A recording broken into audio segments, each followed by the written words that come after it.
Assalamu алейкум, урматтуу туугандар, саламатсыздарбы кыргызстандыктар. Демек бүгүн мага биздин тууганыбыз келди. Жашыңыз канчада? 28 жашта. Сиз эмнеге даттанып келдиңиз?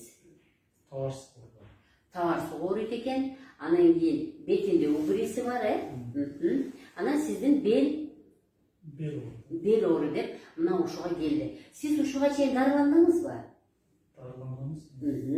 Дарылар алдыңыз, уколдор алдыңыз, Канча жыл болду ушинтип ооруп калганыңызга? 4-5 жылдан бери. Сиз 4-5 жылдан бери дары-дармекти, уколдорду алып атасыз. Кандайдыр бир жакшы болуу жагы өзгөрдүбү? Же ооруңуз кайра башка оорулар көбөйүп, кайра оору күчөдүбү? Оору күчөгөн жок, кеткен жок да. Оору кеткен жок. Күчөгөн жок, бирок мурунку жалып, мурунку даттануу ошол боюнча калып калды. Так, демек, урматтуу туугандар, мына мен азыр текшердим. Азыр дагы бир сыйра сиздерге көрсөтүп берейин. Себеп каяктан келип чыкты. Эмне үчүн табарсык жактан даттануу болуп атат, бирок жакшы боло албай атат.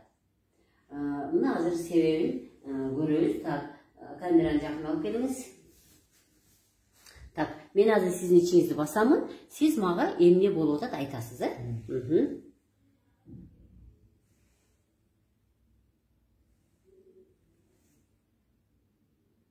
Так, айтыңыз. Айтыңыз. Ооруган жери ооруп атат. Сиз даттанган жер ооруп атат, Ушул мен ичиңизди бастым. Ушул оору кайсы жакка берилди? Ушунар ооруган жакка берилди. Так, мужской половой орган жакка берилди, Сизди ушундай оору кыйнап жүргөн, Демек, караңыздар, урматтуу туугандар. Мен киндиктин тегерегин бастым да. Киндиктин тегерегинде нормада ички чегиле жайгашкан. Демек, биздин тууганыбыздын ички ичегисинде проблема бар. Ошол нерсе бул мужской органга зыян берип келип атат да. Бизде официальный медицинада жок, урологический гана дарылай беребиз. Муну менен биз иш албайбыз. Демек, себеп сиздин ички ичегиңизде. Так, эми айтасыз кайра дагы кандай ооруду? Так, ичкерге төмөн жагына берилди, ылдыйга. Так, бул оору кандай болду? Бул дагы абдан ооруп атат. Абдан ооруп атат. Так, бул да ушу тегерек ооруп атат, Эми мен сиздин өтүңүздүн точкасын басайын. Мына, абдан ооруп атат. Так, мен сиздин жоон чегилериңизди басайын. Абдан. Так, тоже ооруп атат. Так, демек биз урматтуу мекендештер, мен кыйнабай эле коеюн. Мен эми текшерип билдим. Ички органда да. Мен ушу дайым айтам да. Мен келгенде эле, мен анализиме эмне карабадыңыз, сиз менин тигимди карабадыңызго, мен түшүп келген аппаратка түшүп келгенди карабадыңызго, мен паланча сомго түшүп келдим дейт, жок. Мага аппараттар көп кызыктырбайт. Мен дайым айтам да, мени кызыктырган, эң кызыктырганы бул ички орган болот. Кыргыздар илгери эле бир диагноз коюп койгон, номер 1 диагноз бар. Ичиң таза болсун дегенчи. Мына, ич таза эмеспи? Бүттү.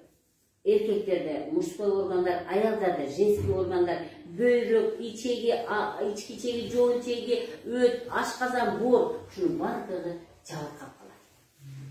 Ички орган, ичибиз таза болсо, демек бизде эч кандай жалып болбойт. Эч кандай бизде даттануу болбойт. Эми биздин тууганыбыздын бетине чыккан точкага карап, мен келгенде эле айттым, ичин баса элек айттым, сиздин ички ичегиңизде проблема бардыр. Ички ичегини мына биз бастык, ички ичегиде бүт ички ичегиде проблема болот.